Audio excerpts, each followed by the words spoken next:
सभी स्कूल से आए टीचर्स, जजेस, मेरे प्यारे विद्यार्थियों, आप सभी का मेरी ओर से नमस्कार। आज हमारा सबसे बड़ा मोटिव था ड्रीम फाउंडेशन का हर बच्चे के लिए, जो बच्चा शायद जिसके अंदर गट्स है, कुछ कर सकता है, उसके बारे में हम जान सके। किस बच्चे में कितना वो जिंदगी में क्या करने के लिए कुछ सोचता है, क्या उसके अंदर एबिलिटी है कि वो चीज़ को कैसे बोलता है, कैसे लिखता है। बहुत सारे स्टूडेंट का अच्छा था, मैं कहूँगा ये नहीं कह सकते कि हमारे गांव में टैलेंट नहीं है, टैलेंट है। और उसको बस थोड़ा सा बताने की, समझाने की, उसकी क्लासेस की ज़रूरत है।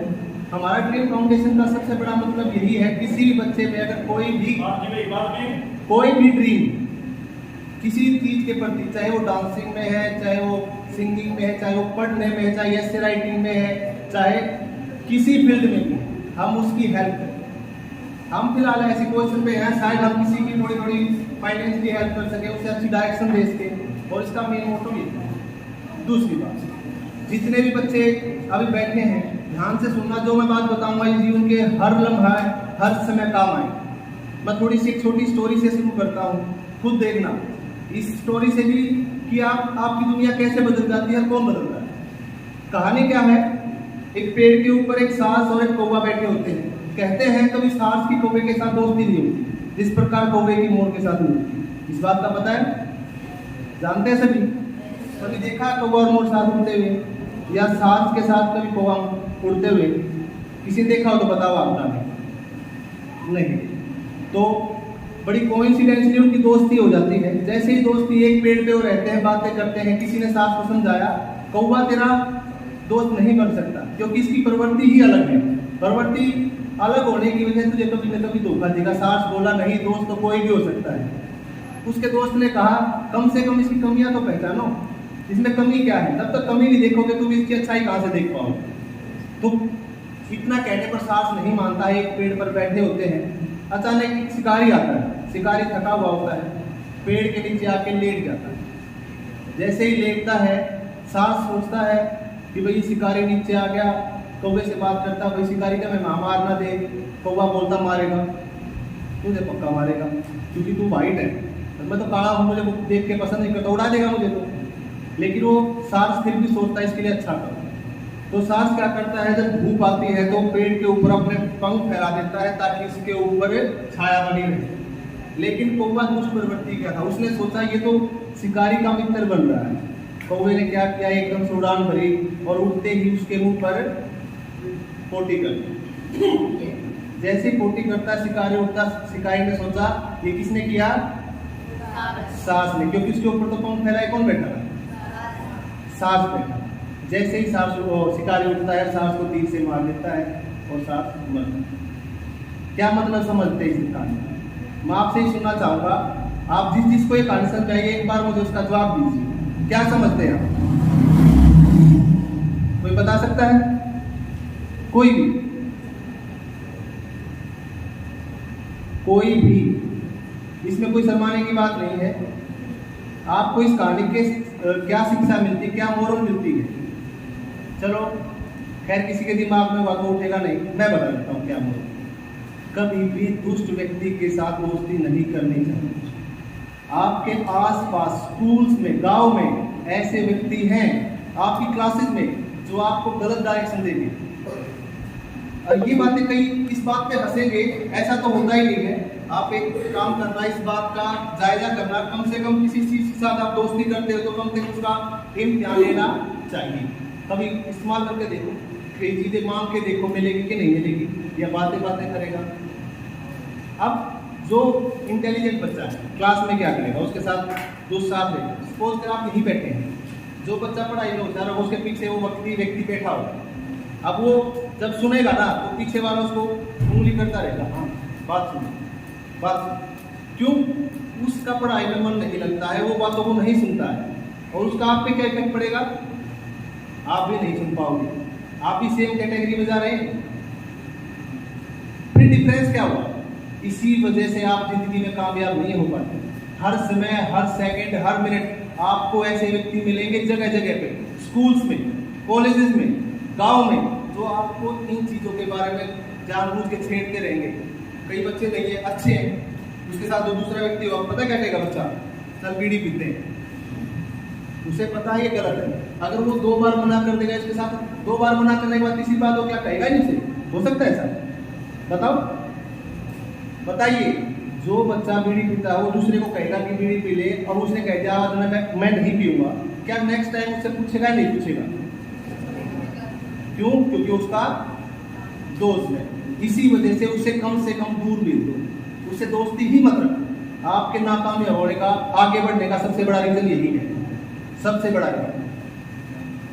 आप कभी भी ये चीजें कई बार क्या कहते हैं बच्चे कि सर ऐसा होता नहीं है, आप हमेशा इसे रिपीट करिए, जैसे पढ़ाई को रिपीट करते हैं। इन बातों को याद रखिए। दुष्ट व्यक्ति कैसी प्रवृत्ति होती है, तेरी क्या आदतें हैं, अगर स्कूल में कामयाब होना है तो। ठीक है, रही पढ़ने का मूल मंत्र, पढ़ने का कोई भी शॉर्टकट नहीं है। मैं इतना बड़ा अफसर नहीं हूँ कि मैं आपको बड़ी सुविधाएं दे सकूँ। मैं बस इतना बता सकता हूँ, मैं जहाँ तक पढ़ा कि पढ़ना, मेरे गुरु जी थे मेरे रमेश सर से मैं हमेशा 6वीं से लेकर 10वीं तक पढ़ा। इन सर ने हमें इतना सिखाया कि आप अच्छे से अच्छा सीखो, उसको अपने अंदर लो, उसको किसी के सिखाओ, हेल्प करो। वही चीज़ें हम आज कर रहे हैं। आप में क्या है, आपकी जनरेशन में यही कमी है।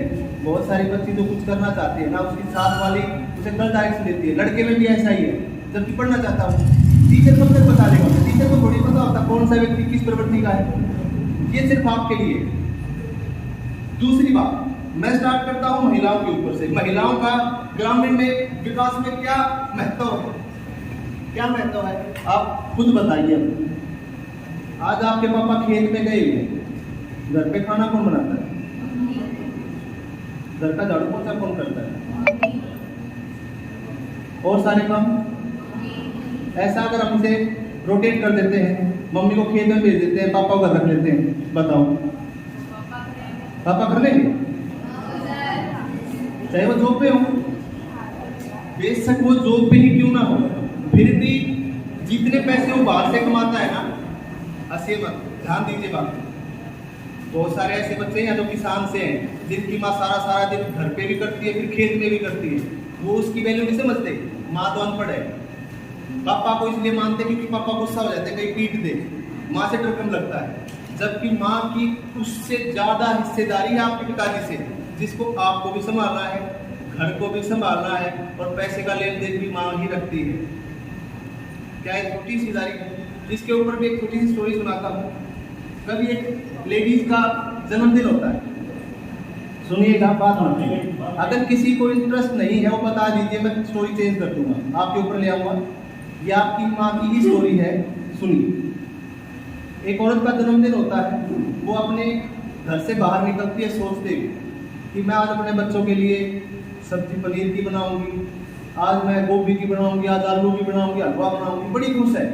वो इंतजार करती है एक सब्जी वाले का, सब्जी वाला आएगा, जैसे मैं इतनी सब्जियां लूंगी, सभी बच्चों को अच्छी बना के खिलाऊंगी। घर से निकलती है, धीमे धीमे कदमों से सोचती सब्जी वाले के इंतजार में खड़ी हो जाती है। सब्जी वाला नहीं आता, फिर भी इंतजार करती रहता, आएगा। कहीं निकल गया तो बच्चे क्या होंगे? जन्मदिन मनेगा नहीं, भूखे रह जाएंगे, अच्छा खाना नहीं मिलेगा। थोड़ी देर बाद सब्जी वाला आता है कॉन्शियसली। जैसे ही वो आता है, उससे कहती है बेटा ये दिखा, ये दे दे, ये भी दे दे, ये भी दे दे। सब्जी वाला क्या हुआ, जैसे क्या बात है? बोली मेरा जन्मदिन है आज, मैं अपने बच्चों को बना के खिलाऊंगी। बोला अच्छा जी, फिर आपकी पसंद क्या है? जैसे ही उन्होंने कहा कि आपकी पसंद क्या हो, चुप हो जाती है। सोचती है यार मेरा जन्मदिन है, मैं तो कुछ सोच नहीं रही। थोड़ी सब्जी लेके वापस चली जाती है। कुछ धीमे कदमों से घर से घुसने से पहले, अंदर जाने से पहले सोच रही होती, दिमाग में चल रहा होता है मेरी पसंद क्या है। थोड़ी देर में समझ में आती है मेरी पसंद तो वही है जो बच्चे खाएंगे, मेरे पति खाएंगे, जो अच्छी चीज़ें वही मेरी पसंद है। बलिदान सोचते हो आप इस बारे में? आपकी जब टेस्टी खाने का मन करता है दुकान से ले आते हो, क्या वो लेके आती हैं? किसके लिए करती हो पूरा? हर पल, हर समय, हर टाइम। बहुत सारे टीचर्स हैं, प्राइवेट स्कूलों में पढ़ाती हैं, घर पे काम भी करती हैं, बच्चे भी संभालती हैं। विकास तो तभी होता है जब औरत काम करती है, न कि उसके साथ ज्यादती की जाए। सही है?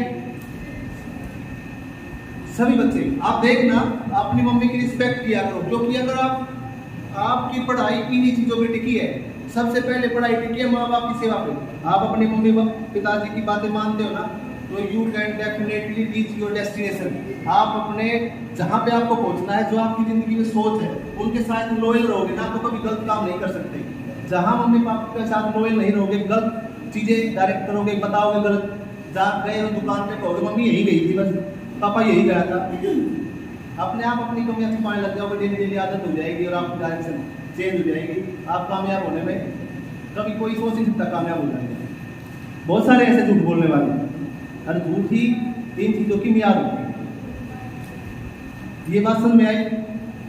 महिलाओं के लिए क्या महत्व है? हर जगह पे इज्जत करना सीखो, न कि बातों बातों में कि ऐसे में लिख रखा है, प्रस्ताव में लिख रखा है तो हमें इज्जत करनी चाहिए। एक्चुअल में इज्जत के हकदार हैं, रिस्पेक्ट देनी चाहिए। तीसरी बात यहाँ बात आती है गांव में पेड़ों की। गांव में पेड़ हम नहीं लगाते। ऐसे कौन से बच्चे हैं जिनके खेतों में आज भी जामुन आम के पेड़ हैं? हाथ उठाओ। सबके खेतों में जामुन आम के पेड़ हैं। इतने बच्चे आधे कहाँ गए? फिर आप जामुन पे आम कहाँ से खाते हैं? इसका मतलब तोड़ के खाते हैं आप, कहीं ना कहीं से मोल लेके खाते हैं। अच्छा, कोई बच्चा बताए जिस पेड़ से आप जामुन आम खाते हैं वो किसने उगाया था? खड़ा होकर बताइएगा, वो पेड़ किसने लगाया था? उठिए। हाँ, हंसने की बात नहीं है, एक बात बताइए तो सही, जिस पेड़ से आप फल खाते हैं वो पेड़ किसने लगाया था? हमारे पापा। मोस्टली जो पेड़ मिलेंगे वो दादाजी से लगे मिलेंगे। पापा जी में तो बहुत लास्ट में टाइम आता है, वो अभी तो पौधा बहुत छोटा है। दादाजी ने पेड़ लगाए थे ना, आज उसके फल खाते हो। इसका मतलब आपने खुद आज तक कुछ नहीं, और आगे आने वाले टाइम पे ये पेड़ बूढ़े हो जाएंगे, फल देना बंद कर देंगे, फिर कहाँ से खाओगे? मोल लेके खाएंगे।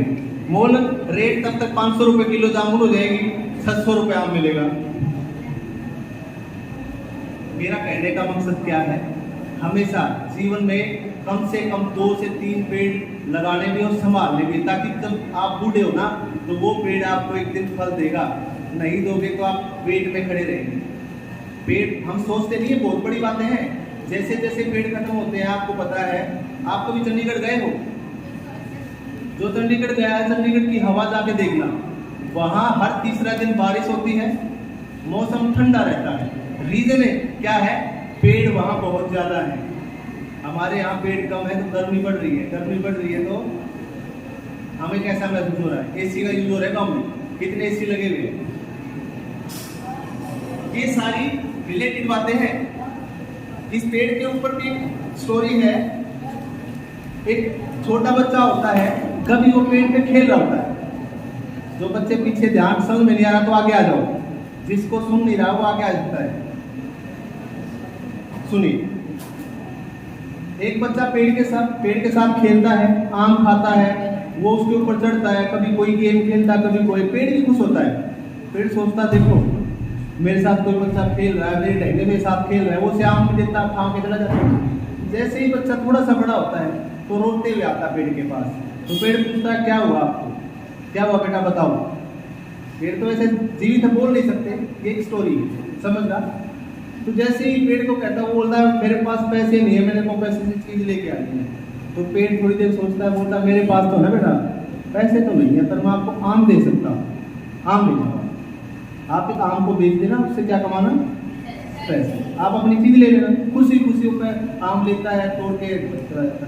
जैसे ही थोड़ा बड़ा होता है, थोड़ा सा बड़ा होते ही फिर रोते भी आता है, कहता है आम मेरे पास घर नहीं है, मेरे को घर बनाना है, लकड़ी नहीं है मेरे पास, अब मैं क्या करूँ?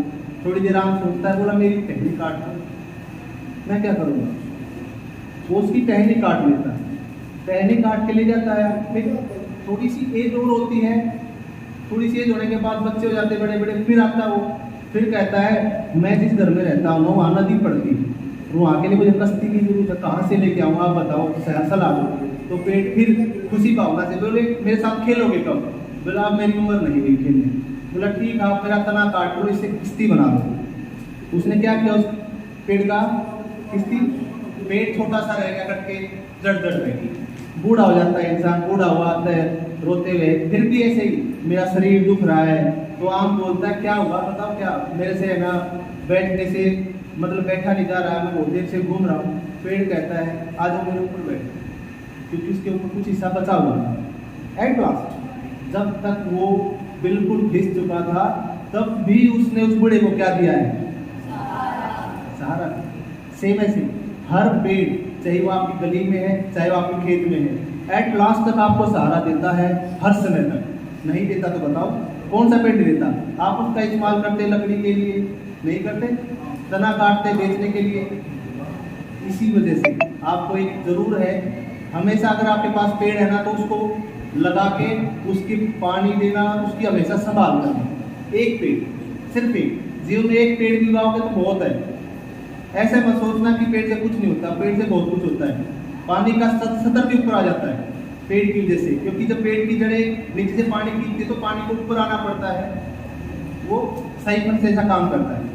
तो मैं इन चीज़ों को यही रोकना चाहूँगा, जबकि मैंने जो चीज़ बताई है ना ये आपके जीवन से संबंधित है। मैं भी पढ़ा हूँ और आपकी तरह ही क्लास में मेरे दोस्त भी हुआ करते थे। इनको हमेशा याद रखना, मेरा बस कहने का ये मकसद है।